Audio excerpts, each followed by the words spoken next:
Welcome to the Why Not Us podcast. Welcome back to the Why Not Us podcast, baby. All the boys here riding a high. I love it. Well, heck yeah. I'm going to start this off. I guess we'll just intro real quick here. Obviously, Holy War last week. My gosh, what a game, what a week. Getting ready for the rivalry game. The game lived up to the hype. Great back and forth battle. Wasn't anything too crazy as far as chippiness or hostilities during the game, so that was kind of nice to see. But I'm gonna do this. Jace and Dad were both down at the game. I'm just gonna turn it over to both of you guys, and I want to hear everything about it. Go ahead, G.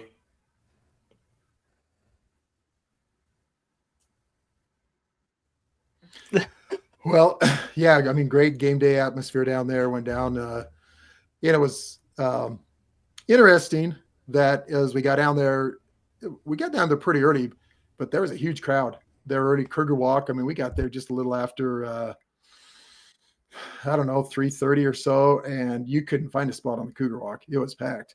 So that was awesome. Had a bunch of the cocky Ute fans walking up and down the Cougar Walk. You know, some guy flipping everybody the bird, a Ute fan. And that was about as hostile as I got. But, you know, there's a lot of smack talk. But I tell you what, it was lovely after the game walking out of the stadium.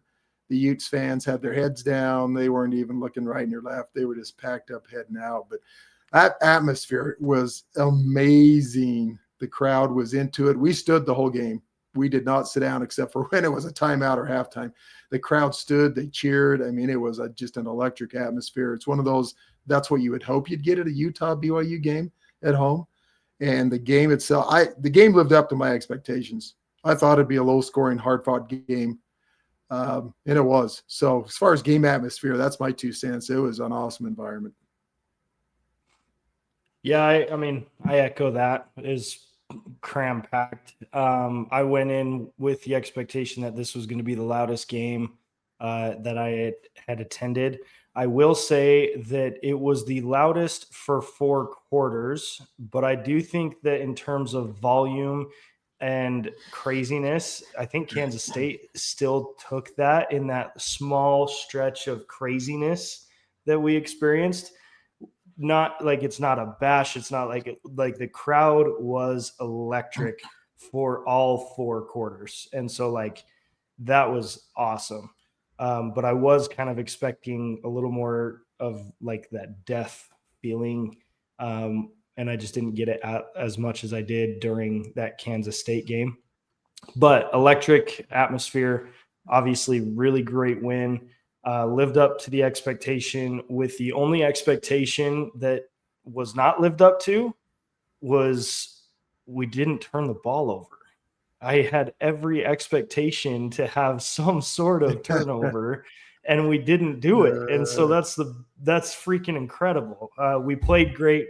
Atmosphere was great. Gotta love the Holy War. And to Houston's point, it was relatively good. No injuries, big injuries, no stalls, no chippiness. Like there was some smack talking, which you expected, but nothing crazy. Yeah, it seemed like for the most part, teams were pretty respectful of the other team, knowing that they were both really good teams and that this game was not going to be easy. And so it kind of felt all week and even going into it that there was kind of a lull in the like chippiness. It was just like, we know this is going to be it's going to be a rivalry game. It's going to be hard fought. We know both teams are good, and it's just going to be a slugfest. And that's what it turned out to be. I mean, it was 0-0 after the first quarter, back and forth, 4th down stops, punts. So yeah, pretty awesome to begin the game, and then just all the way out to the end. And so. How was the 26,000 Ute fans that Locked On Ute promised us? If they had 2,600, literally, if they had 3,000 Utes fans in the stands, that was a lot. I mean, they were smattered a little bit in the north end zone because that's where usually they get the tickets anyway. But you saw a dot or two of red here or there or other. But I don't know if that's an exaggeration. Maybe 3,000 Utes fans, maybe. Yeah, Out of I agree. 64,000 some odd sellout. You might have had. Yeah, there nobody. And how did that compare last year, Jace, to Rice Eccles for the BYU fans that were in Salt Lake? I mean, there was a lot of red last year. I would say it's fairly similar. I think our end zone, because I was on the kind of west side, and the BYU fans were kind of on the southeast side or northeast side, excuse me. And there was a fair amount there. I'd say it was probably sixes. I don't know. Yeah. For me, like I had my buddy go, and he's a Ute fan, but he wore BYU. He was scared to wear red. And so he's wearing Cougars, and he was like, he made a comment after the game. He's like, I want to attend a BYU game where I'm actually cheering for BYU, because he's like, I felt like it would have been a lot more electric. He's like, I was wearing BYU, but secretly cheering for Utah, so it was a little odd for him. So I'd be curious to see how many undercover Ute fans there were there as well. True. That's interesting. That's funny. Well, yeah, let's get into the X's and O's a little bit. What are your guys' takeaway from the game overall? I mean, outside of the Holy War, let's talk 7th win of the season, number 11 in the country this week. Only undefeated team left in the Big 12. Only team in the Big 12, I believe, maybe except for Cincinnati. I think we got only two. Cincinnati's undefeated. Yeah. Undefeated in conference play. In the Big 12. Conference play. Yeah, conference plays. Yeah, one loss. Correct. So, yeah, what about, I mean, let's just break it down in terms of the game, where it's at in the season, how the team is, defense, all of those things. Go ahead, G. Well, yeah. So, I mean, like I said earlier, I thought the game kind of played out kind of how I expected it would. We ran the ball pretty darn good, over 200 yards of rushing, passing. Statistically, when you look at the game, Utah had much more yardage on the ground and passing, I believe, total yardage. But I thought we executed when we had to. Bear Bachmeier's a stud. He came out there, and you had our big guns executed when they need to. Chase Roberts, Parker Kingston, A.J. Martin, those guys came out there, and our offensive line, outside of one or two plays, did an outstanding job. There's a couple times where Jada got beat by that John Henry Daly coming off the edge and laid a lick on Bachmeier. But for the most part, we played really well. And, statistically, it was funny. We were talking about it on the way home after the game, that we had more tackles for loss and more sacks than Utah did. And I know I was talking with Melinda. She's like, I would never have guessed that, because Utah did get up and down the field, and we stopped them at crucial times. So it didn't seem like it, but yeah, where it counted on the scoreboard, that's where we had, 24-21. I think there were some garbage yards there for Utah, like at the end of the half where they ran that play, the fake kneel down. They got like 20 yards extra there. And my goodness, they should have never scored that last touchdown.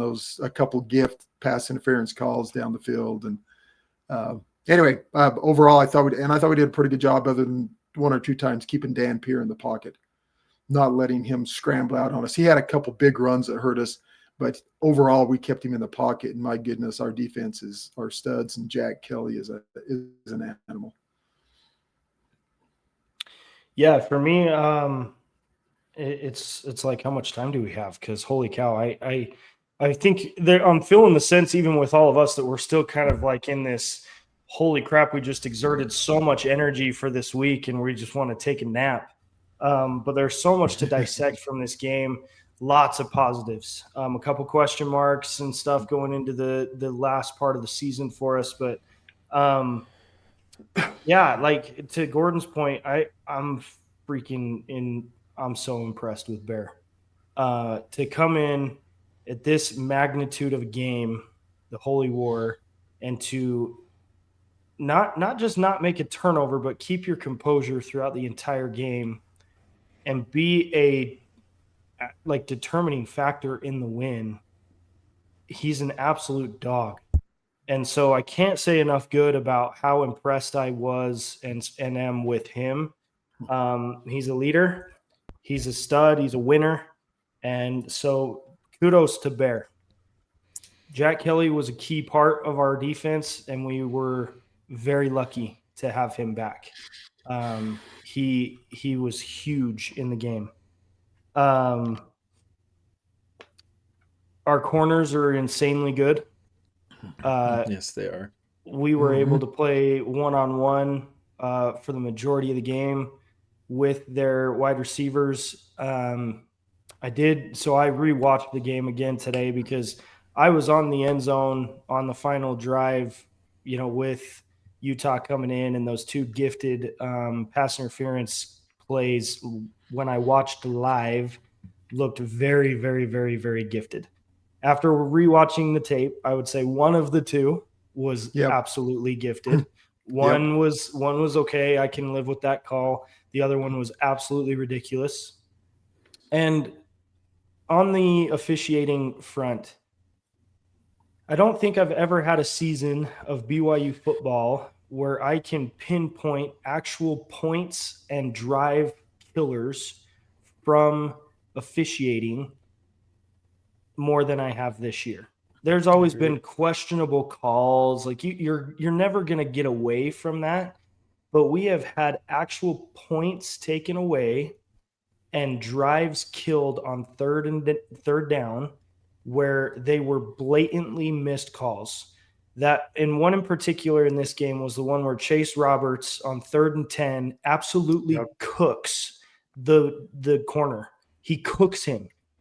And the corner is falling and literally grabs Chase as he's falling, and they don't throw the flag.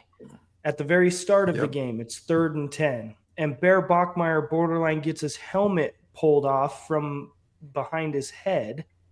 And I can see it live from 100 yards away. And you're telling me that the refs can't see it when they're literally watching the tackle? I'm getting very irritated with officiating overall this season. I don't want to focus on that, but there are actual points and drives that were killed because of officiating this season, and I've never seen anything like it in my BYU experience. Yeah, I'd agree with that. And we talked about it over the weeks. You look at the Stanford game, the West Virginia game, ECU, Colorado. You go down the list. Those games were, even though we beat a lot of those teams by a lot of points, the margin would have been way bigger without points taken off the board because of penalties. I thought the other one that was even worse than the one you described was when Bear had thrown it to a kind of a corner hitch route to Chase, and Chase had turned around and the DB physically grabbed his shoulder pad and pulled it. I thought that was even worse that we didn't get a call on either. That particular ref drove me nuts. He didn't call that, then gifted him those two at the end. It was one guy. He drove me crazy. Yep. Yeah, he was bad. Overall, those two hurt because they killed drives, no doubt. I thought both ways the refs missed calls against BYU and they missed calls against Utah that were, I feel like it was even. The amount of missed calls to missed calls was okay. We had the late hit that should have been called that was made up for on the next play when they drummed out of nowhere a pass interference, which was a makeup call for the missed late hit that we should have had. So, it was back and forth. But to your point, Jace, to begin with, it just feels like this year has been one where you can tally mark the scores that have been taken off because of an officiating call. And it seems to be that way across college football, not just BYU this year. But I will say this. I took about 2,000 milligrams of acetaminophen yesterday from start to finish. I was having physical reactions all day. Like, I am not sick, but I woke up with a headache. I started the morning with caffeine and Tylenol, nothing.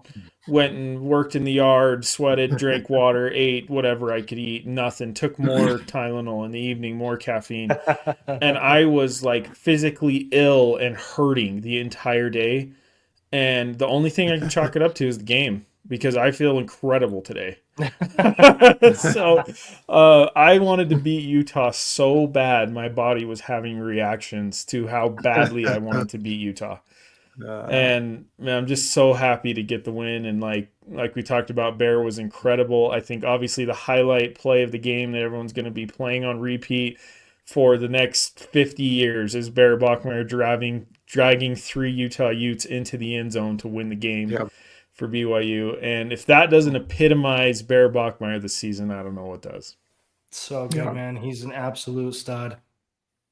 So it was so cool to see all those offensive linemen actually run down the field sprinting to help him those last 2 or 3 yards into the end zone. And then I don't know if you saw the offensive linemen celebrating in the back of the end zone, doing their flex and all that after they did that. I mean, that was pretty cool. But then Bear runs over to the sideline and gets away from everybody. I think you think about how physically straining that would have been, the emotion and then the physical drain. He was just like, don't touch me. I've got to go over here and catch my breath. It almost looked like he was ready to toss his cookies. But that's when you're packing guys for 4 or 5 yards to the end zone. That's just a physical beast of a run, and it drains you.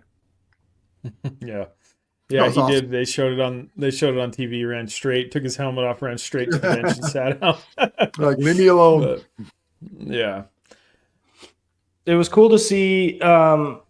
There was so much strategy in this game, and there always is, right? The reason it's so close is because both these teams are so gosh dang familiar with each other. It's almost like I'm going to do what you think I'm going to do based off of what you think I'm going to do and what you think I think I'm going to do. And yes. So it just it gets so wild. And it boiled down, honestly, to emotions that killed it for Utah. You could tell Kyle wanted this game so bad that he even let his emotions get the better of him. And the one in particular that even Utah fans, they're calling for his job almost borderline because of it, is the 4th and 7 where they kick it. BYU calls a timeout prior to the kick. They miss the kick, so Kyle decides to go for it. And no one's ever going to know if it was because he didn't trust the kicker or if he just flat out wanted to, go and score a touchdown. But based off of the other decisions he made throughout the game, I would argue that it was he just wanted a touchdown. He wanted to go and win the game. And kudos to BYU's defense and our execution and being able to stop them on that, because they wanted this game desperately. And it showed in their coaching. It got the better of them. Yeah, and I will say that was the one thing I was going to bring up next I want to say 4 fourth downs in scoring range where they went for it and did not get it. I think you're correct. I think they were 1 out of 5 on 4th down. But I think, two inside the 10 and that 1 4th and 7 for sure. So, and there was short plays. Yeah, we're talking if they kick field goals every time they're in there, they win the game. And so I'm gonna move into my my hypercritical mode here. This is kind of my segue into this. I am thrilled to beat Utah, number 11 in the country, 3 in a row. I'm thrilled. My concerns after this game are in regard to the fact that we had to stop them on 4th down 4 times in scoring range. If they kick field goals, they win that game. So it's a two-sided story here because the defense stood up and they stopped them. I mean, 4th and 1, 4th and 1, 4th and 2, and we stop them on all of them. We don't let them gain 3 feet 3 times. That is freaking impressive. Maury Bamba with an incredible tackle. Jack Kelly filling in the gap. Like, just great defensive plays. My concern is Utah went up and down the field on us. They put up 400-plus yards. They rushed for almost 300 yards. I mean, they went crazy on us. So I have some concerns. I know it's Utah. I know it's kind of one of those games you have to take with a grain of salt. But I have some serious concerns going into Texas Tech in a couple weeks. We'll see how Iowa State's offense is, but the defense played great on the fourth downs that they stopped, but we have progressively given up more and more yards, more and more points, and I know we're playing better competition, but we'll see. Yeah, my thoughts on that is number one, like you said, it's Utah. Number two is I believe it was a huge emphasis on our lack of ability to tackle. We were like, Yeah. it just felt like every tackle that we were trying to make, they're leaving their feet and they're flying all over the place. And even Isaiah had some missed crucial tackles. And so that was my concern on the tackling side. But the other part is you got to give credit to Dampier. He's mobile, he's athletic. It's tough to contain a guy like that. And I think that our defense is going to shine once we go into like an Iowa State, where you're not dealing with much of a mobile quarterback, because our secondary is so freaking good. As long as we can get pressure on him, we're going to be fine. The thing with a mobile quarterback that we experienced in, West Virginia, Colorado, Utah, Arizona, is we would get that pressure, but they would get more time because they're mobile and create plays. And it was just the inability to get to him, and then their athleticism on making plays. When we go to a Texas Tech or an Iowa State, I think our defense is actually going to shine a little bit more because you're not dealing with as much of a mobile quarterback. Oh, that's valid.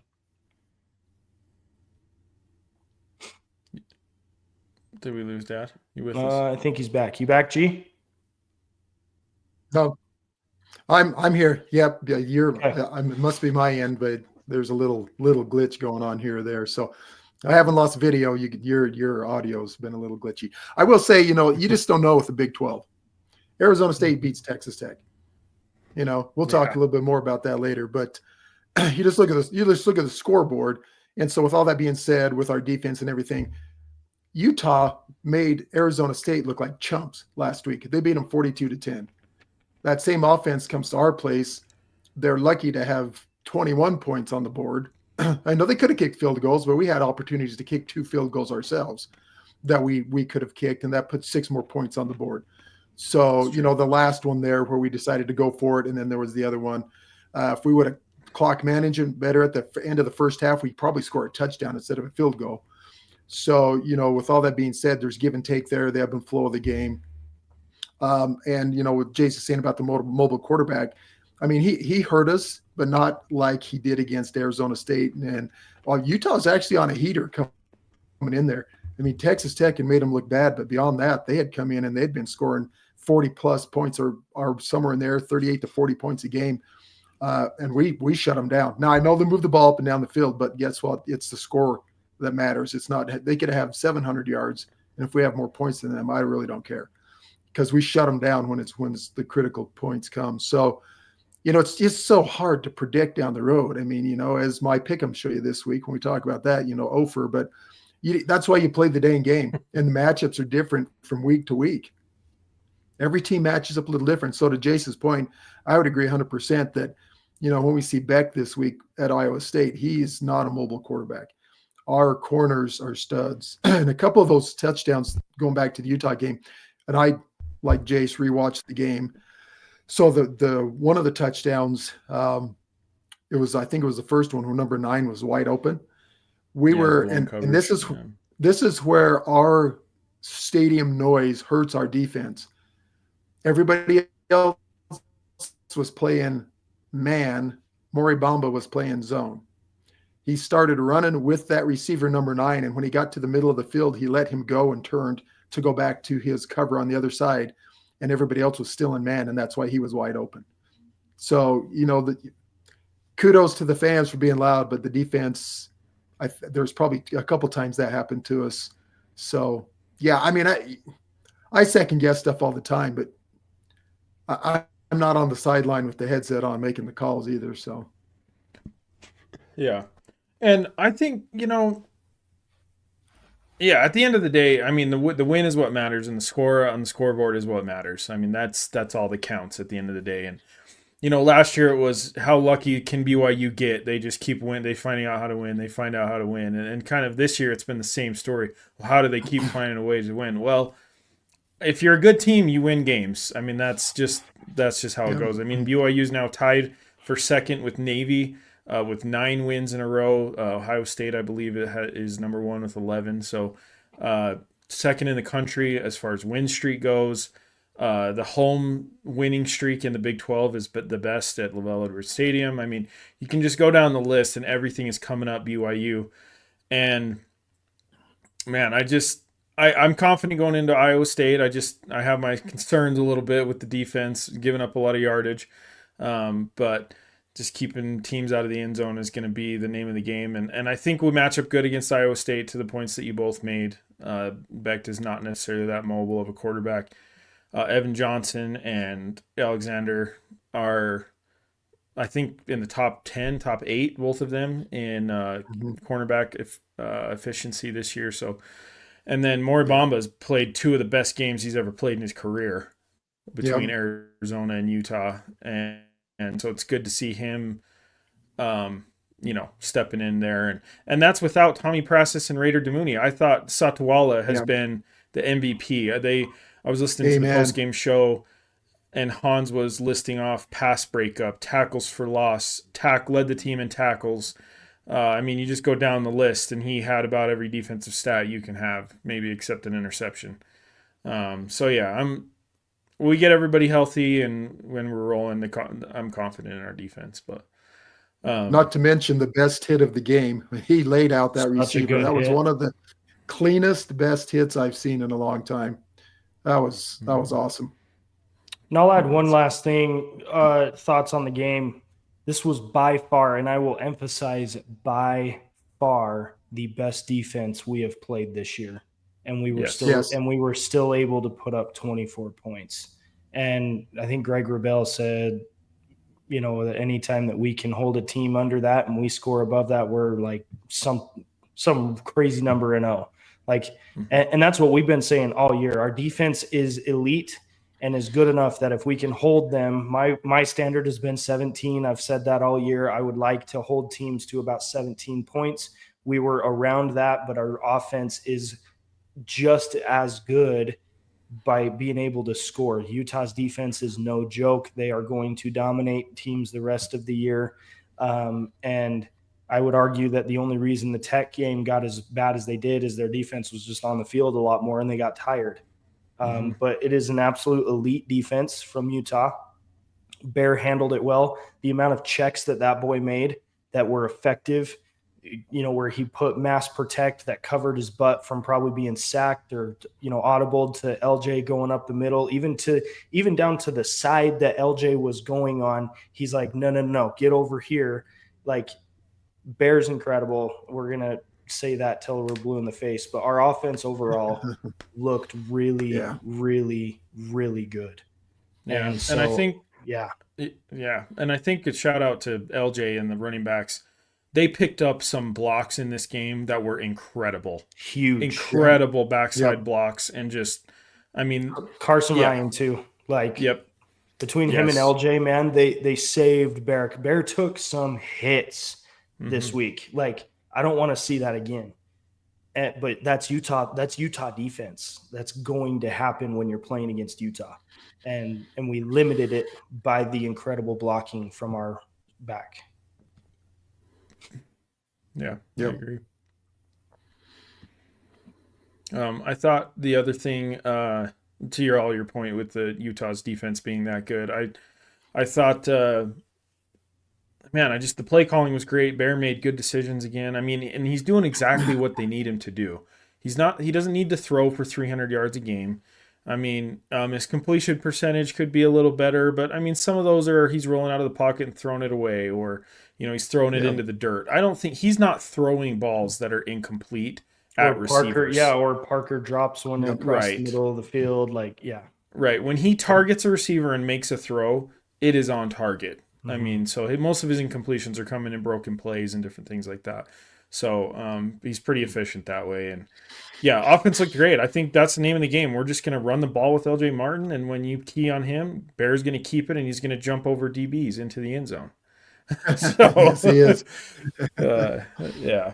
Anyway, couldn't be more happy with that. So before we move on to Pick'ems, we'll just kind of, I mean, BYU's here, front runner and here we are, front runner in the Big 12 all of a sudden. Last week we're talking Texas Tech. Whoever wins this holy war is going to be number 2. Here we are, BYU's number 1 in the conference. Yep. And has the path cleared to go play in the Big 12 championship game, which is crazy. So yeah, I couldn't be more thrilled. Yeah. Yeah. So And just let me throw this out there with Iowa State coming up, and I'm going to go on a little rant here. I hope it continues to motivate our team. Opening line for the game, we are number 11 in the country. We are 7-0. We've won 17 out of our last 19 games, something like that, going back to last year.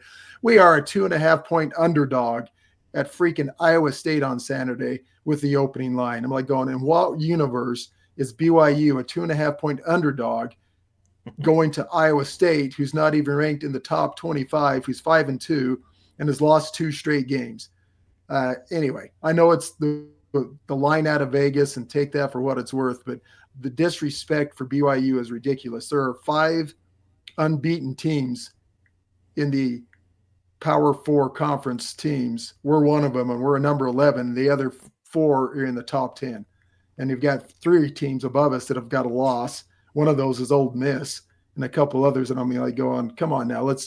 Anyway, I just hope it continues to be motivation for our team to just go out and, win. And on that line, it was just music to my ears to hear. The question was brought up after the game. How do you not have the emotional letdown like we did last year for Kansas? And Kalani says, you know what? We already have a plan for that. We screwed up. He did. This was under his words. He says, basically said, we know what happened last year. We're not going to let it happen this year. Chase Roberts, same thing, post-game interview. We are not going to let the letdown happen like we did last year. We know what happened. We're not going to let it happen. We're focused. We're going to relish this till Sunday. Monday, it's Iowa State, and we're not going to let that happen to us. We want to win the Big 12 championship. Utah is not the goal. It's the Big 12 championship. So that's music to my ears to hear that they've already thought about it and addressed that, because it's huge. I mean, it's an emotional, like Jay mentioned earlier, and you did, Houston. It's an emotional drain, that game, every year. Yeah. Rant over. Well, yeah. And I was going to highlight on the same thing, right? Like it does get me excited knowing that we're going to learn lessons from last year. Like last year was a huge letdown, and for the fans, for the team to come out and lose the next week after that game was a huge letdown. And it was brutal. And I think it set the tone for the remainder of the season, because then you get deflated by losing after such an emotional game that you go and, you lose one more later on. But with that said, we've got an insanely crazy schedule still remaining. Like no team left on our schedule is a guaranteed win. Can we go in with a little more confidence? Sure. But it's going to be a grind, and I'm very curious to see how we handle this going into Iowa State. I'm with Gordon in seeing today I looked at that and saw the spread and the favoritism towards Iowa State, and I'm like, good grief, like when are they going to finally start giving us some respect? But I did not see us being 11th. I was expecting being 12th or 13th. So to crack the top 12 is huge. It's really big. This is playoff implication type stuff. And if we can hold our own and win out, we're going to be top 5 in the country. Tough to do, but being in the top 12 now, if we were to go and, for example, beat Iowa State, we're probably in the top 8-ish, depending on what the rest of the country does.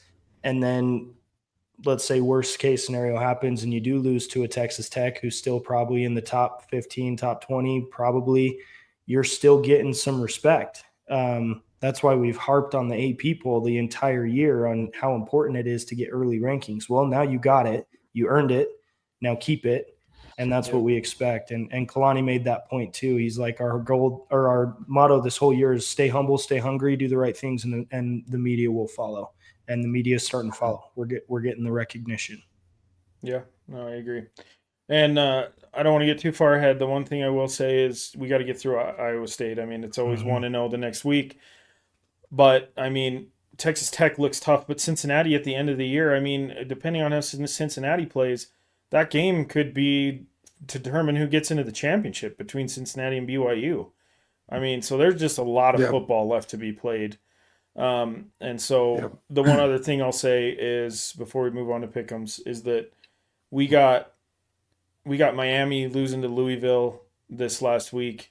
Just teams losing every week in the top 10 to whoever it is. Other good opponents maybe not as good, that these top 5, top 10 teams are losing to. And you just cannot put a premium on winning games at the end of the day. And to be 7-0 amongst 5 other Power 4 schools, to be undefeated in the country, is absolutely crazy. So, anyway. Well, and a shout out here to RG3 at the end of that. I know after I watched the broadcast today, that the announcer with him says, "So what's the ceiling for BYU?" He goes, "National champions." Yeah. So I mean, that's what it is. I mean, his point was, he says that's a team that could win that's a team that could win it all. We could. Yeah. So no, super happy and super impressed with them. Good times. Just got to win games. I mean, that's what you got to do. So. Yep. Okay. Well, let's. I'm with Jace. I mean, I am completely drained. So apologize for the maybe for the lack of energy here in this game, but I've pretty well gone through an episode the last couple of days, just with the heart attack and everything for the rest of this week. So anyway, with that, let's head over into the pick'ems.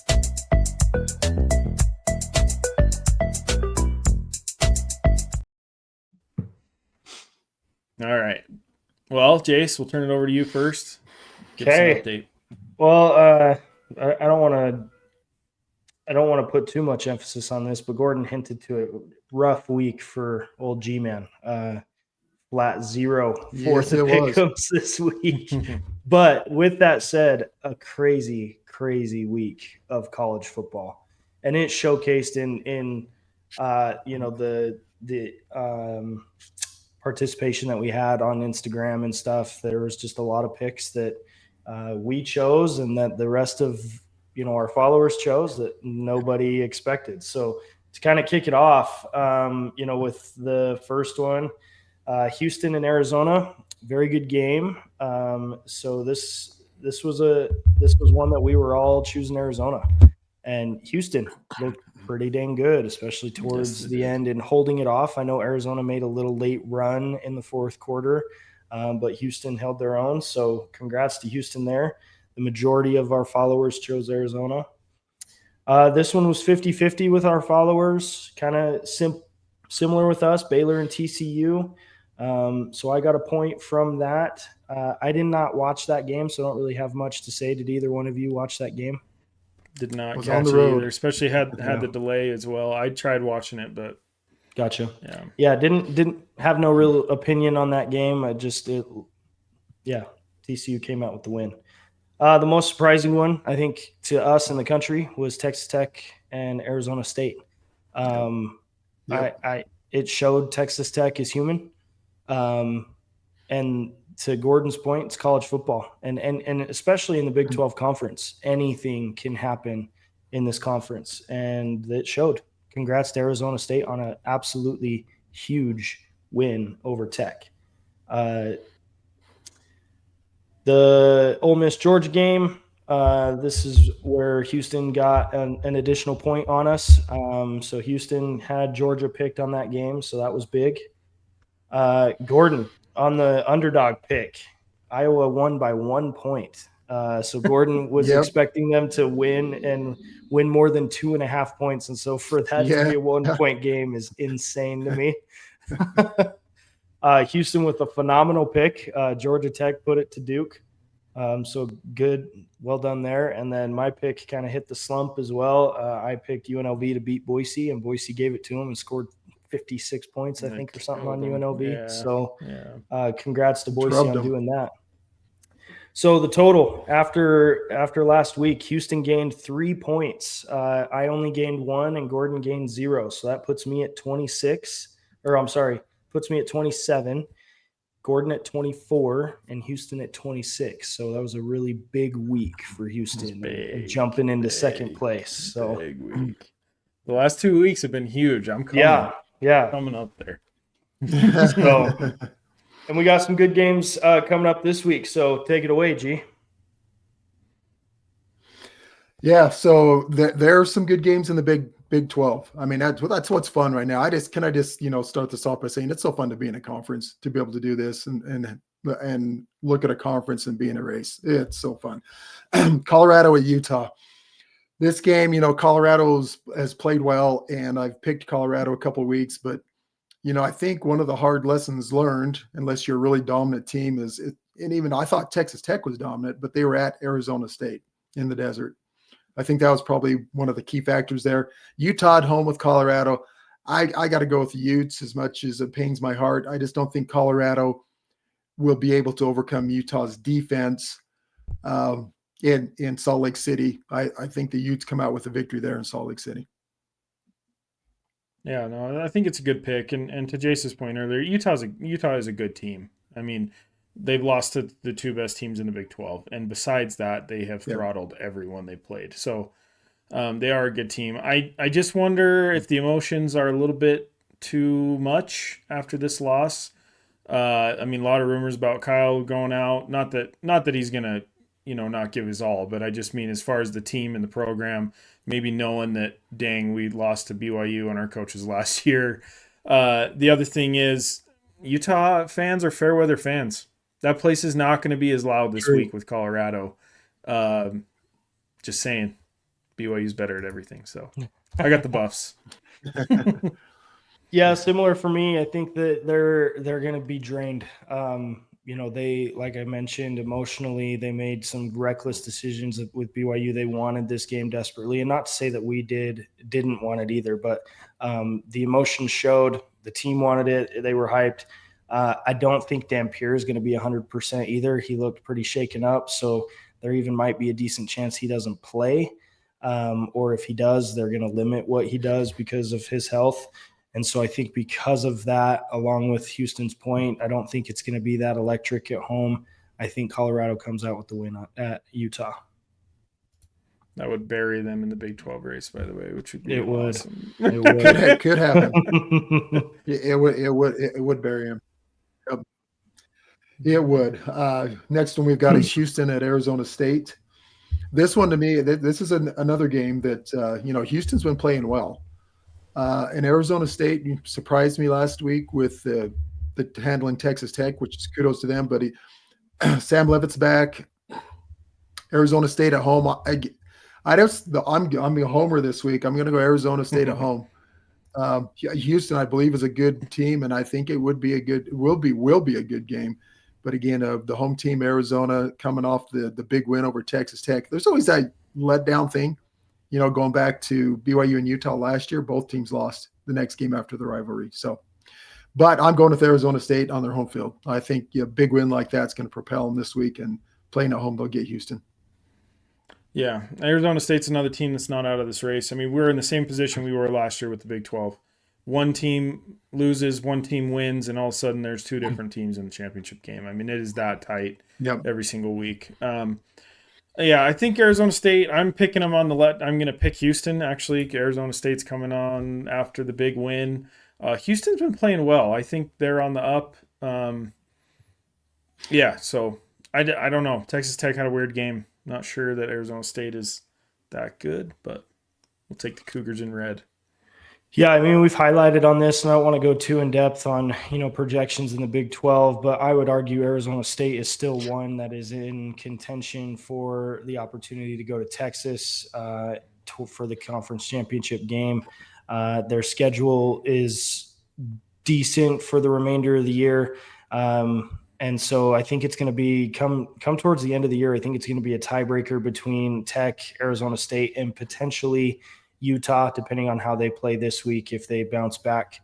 But I think Cincinnati's too much. Their schedule's too hard. And so Arizona, they've got to have a fire under their butt. And I think they know that. And so they've got a shot still to make it to Arlington. And so because of that, they are going to win at home. Thank you. All right, next one we have Kansas State at Kansas. This is rivalry. So, it's one of those you just never know. But, again, looking at this, I mean, Kansas State has played pretty darn good the last couple of weeks. Kansas has been one of those teams that seems like it's hot and cold. This is going to be a hard-fought battle. I'm going to go with the home team with Kansas, but this could go either way. But like I said, tiebreaker for me is it's a home game for Kansas. Both teams, who knows what you're going to get. It'll be a hard-fought battle just because it's the rivalry, the in-state rivalry. Sunflower Cup or something like that, whatever it is. Yeah. Yeah. No, for sure. No, I think it's a good pick. And I'll right here put the hand up and say Kansas is not it. I thought they were going to be incredible this year. They started off hot, to your point, and they have gone cold, ice cold. And Kansas State is the team on the opposite who was ice cold. It's kind of coming up a little bit. This is their rivalry game. They're not playing for much else, so I think the Wildcats will come in and win this one. Yeah, it's a good pick. I was 50-50 on this one for a lot of the same reasons that what you guys said. Kansas was one of my early season sleepers on the Big 12. I thought that they were going to make a dent, and then they, kind of fell off and have gone cold. Kansas State, on the flip side, I thought preseason before the season started, they were going to be a favorite for the Big 12, and they absolutely crapped the bed. So with it being rivalry week, not knowing much about what either one of these teams can do, is a coin toss. So I went with Kansas. I like it. Okay. So big matchup again in the top 25. We don't have a top 10 matchup, but this week we got, I wish we had something else besides SEC teams to pick here, but anyway, that's the bias of the top 25. But Vanderbilt has been a little bit surprising. Missouri, gosh, they played a great game against Alabama, but it's one of those. They're both teams. I look at them, I'm going, who can step up and win a big game? It's like so I got to go with Vanderbilt again. It's the home team. I think it's going to be a hard-fought battle, but give me Vandy on their home field. Yeah, I think it's a good pick. I mean, I'm going to go the opposite. I'm trying to pick up another game here. I think Missouri's looked really good. I liked them against Alabama. They're still in the hunt for an SEC title, just like all the other teams there. So I think Vanderbilt's luck is going to run out a little bit this week. The good win over LSU, but LSU's, as the Utes say, poo-poo. LSU is not it. LSU they're overhyped and they are not it. Yeah. So I'm going to disagree a little bit with the luck running out. I think Vanderbilt is a team of destiny this year in the SEC. I think that I can't remember exactly what the stat was when they beat LSU, but something that they haven't done since 1950. I don't know if it was just beating a top, team or whatever in the top 10 or whatever it was, but they're looking good. They're well coached, and I believe their only losses to Bama so far, and yes. Bama's a phenomenal team. So I'm going with Vanderbilt on this one. All right, I like it. All righty. Okay, let's go to our underdogs. I've got a theme here this week with rivalry going on. My underdog, you got Michigan and Michigan State, and Michigan State is a 14.5-point underdog. And yeah, Michigan's a good team. Michigan State has struggled a little bit, but when you look at the home record for Michigan State, it's not bad. It's one of those throw the records out the window. It's one of those rivalry things. I don't think Michigan State wins this game, but I don't think they get beat by 15 points. So I'm going to go Michigan will win, but they're not going to cover the spread. Yeah. That's a good one. I think rivalry games are always tough to predict. So I think it's a good pick. Well, I'm going with the Cardinal this week. They just beat Florida State, so everybody just is forgetting about that all of a sudden. So they are 30.5-point underdogs against Miami. That is crazy. That's crazy. 30 points. I mean, good grief. So just chalk up a point. Just give it to them. Like, you're not going to lose by 30. That's tough. I mean, yeah. So I'm going to take Stanford to cover 30. Miami, Carson Beck, there's some trouble amongst the ranks there between quarterback and receivers after the Louisville loss. Stanford's on the up. They just beat Florida State. I mean, they're on their way to a bowl game potentially this year. They got a lot to play for, so give me the tree. Yeah, good pick. Cover. There you go. Yeah, it's an easy 1 point there. So, so I was up in the air. There's a lot of close matchups as well, and so picking the underdog for me, I first went and looked for what's some big spreads and different things like that, and I'm going away from it this one with the Illinois at Washington. Washington is 5.5-point favorites. Illinois, outside of playing Indiana, which Indiana now has proven that they are absolutely legit. Illinois looked good. And so with Washington being 5.5-point favorites, I'm going to go Illinois wins outright. And hopefully I can get 2 points off of that one. Yeah, no, I think it's a good pick. Washington's offense is suspect. Yes. They have a really good defense, but they don't put in many points. So I think that's a good pick. Yeah. I like it. Yeah. Yep. And this is not a pick 'em, just something a note I threw in there to a game that's going to really have a big outcome, I think, on the Big 12 championship is Baylor at Cincinnati. If Cincinnati continues to roll, that'll be a fun one to watch. That's anyway, just something to keep on our radar. Well, listen to this. This is crazy on Cincinnati, and I don't want to sleep on them, but at the same time, I don't think that they're going to be in the conversation for Big 12, and here's why. Here's who they play over the next couple weeks: Baylor, Utah, Arizona, BYU, and TCU. Yeah, it's tough. I think Cincinnati loses. I think Cincinnati loses 3 of those games, and so I think they're going to become quickly irrelevant. If I'm just to put the sound blast out there, I think that Cincy's kudos to them for beating Nebraska, but then Nebraska just got hosed by Minnesota or something like that. Scored 6 points on them.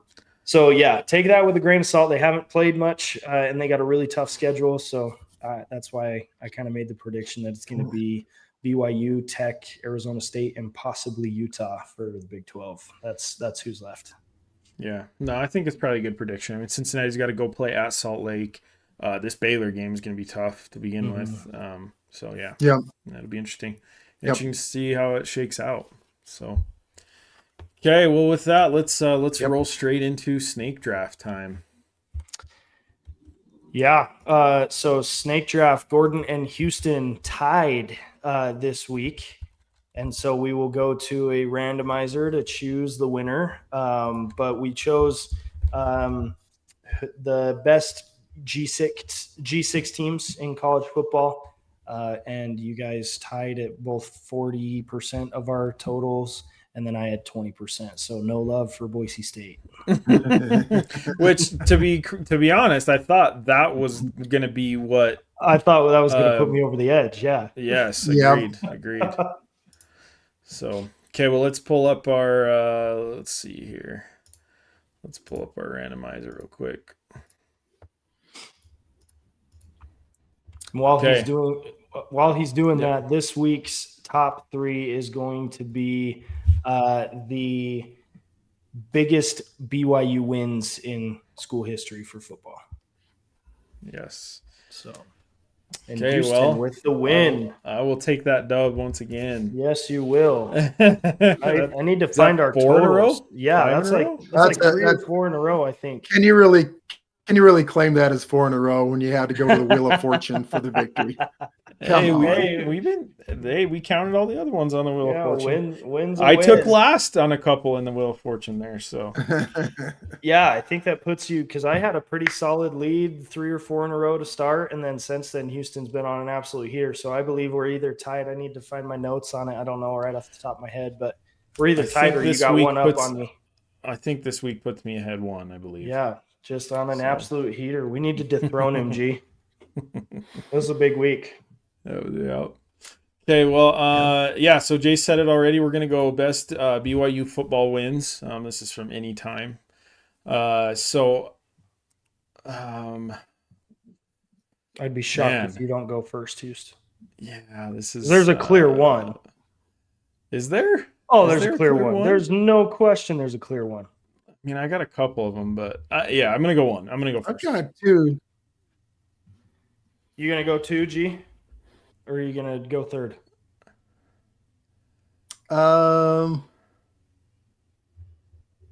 Gosh, I've been going third all the time, and so I'm still haven't won. I should have won this week. The Wheel of Fortune wasn't in my favor. I'll go third. Okay. All right. It's bold. It's bold. Okay. Well, we'll see if this is the one. I have multiples, I mean, I guess, but I'm going to go 1990 BYU over number 1 Miami. Ooh. The Ty Detmer year, I think beating the number 1 yeah. team in the country on a Heisman Trophy year for Ty Detmer. So, yeah, I'm going 1990 over Miami.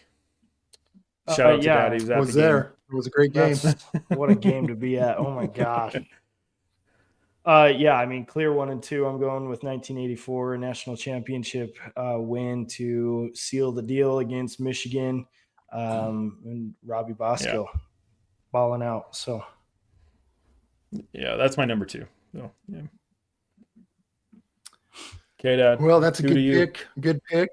Well, I'm going to go back to. I'm going old school here, but I'm going to the Miracle Bowl. When BYU comes back and wins the game over SMU. That was the first bowl victory for BYU in the Holiday Bowl. That one was a heck of a comeback. Great game. So that's going to be definitely in the top 3 there. Okay, one more. Let's go. Let's go to the Cotton Bowl. BYU over Kansas State in the Cotton Bowl. That was a great victory. I believe that victory gave us 14 wins that season because we played the Kickoff Classic and a bowl game. That was a great season for the Cougars, capped off with the Cotton Bowl victory over Kansas State. Do we know what year that was? 96. I want to 96. Yep. Yep. That was the throwback to the Kansas State uniforms last year, the 96 Kansas State. Got it. Couple good picks there. I don't know if this one deserves to be on the top, but I'm going with just the nostalgia. I am 14 years old at this game. Home opener, first teams to ever play in the Dallas Cowboys Stadium. I'm going with BYU over number 3 ranked Oklahoma, preseason Heisman. BYU comes out and wins that game. Houston and I ran around the block screaming our heads off. So I got to go with the nostalgia of that one. I don't like that was an insane win. Complete underdogs, and BYU came out and won it. So 2009 against number 3 Oklahoma. Yeah, that was on my list. I would have taken that one next. Yeah, there might have been some other extracurriculars after that game. But, yeah. Anyway, okay, yeah, those are good. So I'm kind of gonna. Oh man, there's a lot of good ones. I'm gonna take one for nostalgia's sake as well. I got to go 2006 back to Harline over Utah. Oh yeah, yep. I think that's gotta be. That was on my list. Yeah, so I'm gonna take that. And I had Michigan, I had SMU 1980. I got a couple. I don't know what I'm going to do here.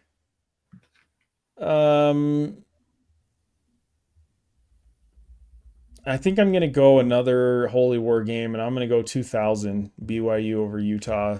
Brandon Doman on the fourth and 18 before the Max Hall 4th and 18, the last game for Lavelle. So give me BYU Utah 2000.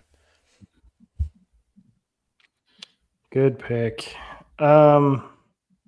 The hard part, honestly, with this this pick 'em for me is like there were some highlight wins, but it didn't necessarily lead to highlight seasons. Yeah. And so that's kind of what irritated me, because this win, I'm going to go with it still because it was such a dominating win. It showcased and put Taysom Hill on the map. But I'm going 2014 against the Texas Longhorns, 41-7. BYU came out and absolutely dominated a Big 12 team as an independent. No one was giving us any respect, and it kind of solidified us as an upcoming team and put Taysom and Jamal on the map. So I'm going with that one. It's a good pick. The last one over to you, Dad. Well, I've got two in mind. Yeah, I've got two in mind. One's an honorable mention. I'm trying to decide which one I'm going to go with. I think in honor of rivalry week, I'm going to go back to another BYU-Utah overtime win, since I was in the stadium when the pass came right into our end zone, split the two defenders. I'm trying to remember what year that was. I think was that a Max Hall win again? 2009. That was the last time we played Utah ranked. Both of us ranked. Yeah. Ranked. Yep. That overtime win. That was a great game. That was my honorable mention, just because I was in the stands for this demolishing of UCLA 59-0. Yeah, I've got that one on my list too. That was fun. That was awesome. Yeah. It's been a lot of good games. A lot of good games. The other one I maybe wish I would have taken instead of the 2000 BYU was last year BYU over Utah. That game was also, I mean, I don't know. There's just so many to choose from. So yeah, I had the Nebraska win in 2015, Tanner Mangum. Yeah. Number 6 on the road, beat Wisconsin. And you come back and beat Boise State with the last minute one right after the Nebraska Hail Mary. Yeah, just some fun games. Okay, so Houston has the 1990 Miami Hurricane BYU game, the 2006 Beck to Harleen, and the 2000 with Robbie Bosco. Brandon Doman, excuse me. And then Gordon has the 1980 Miracle Bowl against SMU, Kansas State win in 1996, and the 2009 win with, remind me who the tight end was. George. Yeah, George. Andrew George. Two Utah players collide. It'll be an endless meme of their tackling capabilities. So that's an iconic one. I have the 1984 National Championship game against Michigan, 2009 Oklahoma game opener, and then the 2014 domination against Texas. Yeah. Nice. Pretty even list. I think it's an even list. It's going to be a coin toss. If you had BYU legacy voters, I think Dad's Miracle Bowl and 96 game, take it away. I think those are probably two games that people never stop talking about. So it'll be interesting. But well, good pod, fellas. A little bit longer today. I mean, it's aftermath of rivalry week and the Holy War, and I'm gonna go take a nap, dude. Yes. Holy cow. Yes. I can only imagine what the players feel. So but another good podcast. So thanks again, guys. Everybody head over to Instagram, participate this week in the pick 'ems and the snake draft vote, and we'll look forward to seeing you again next week. So go Cougs. Go Cougs.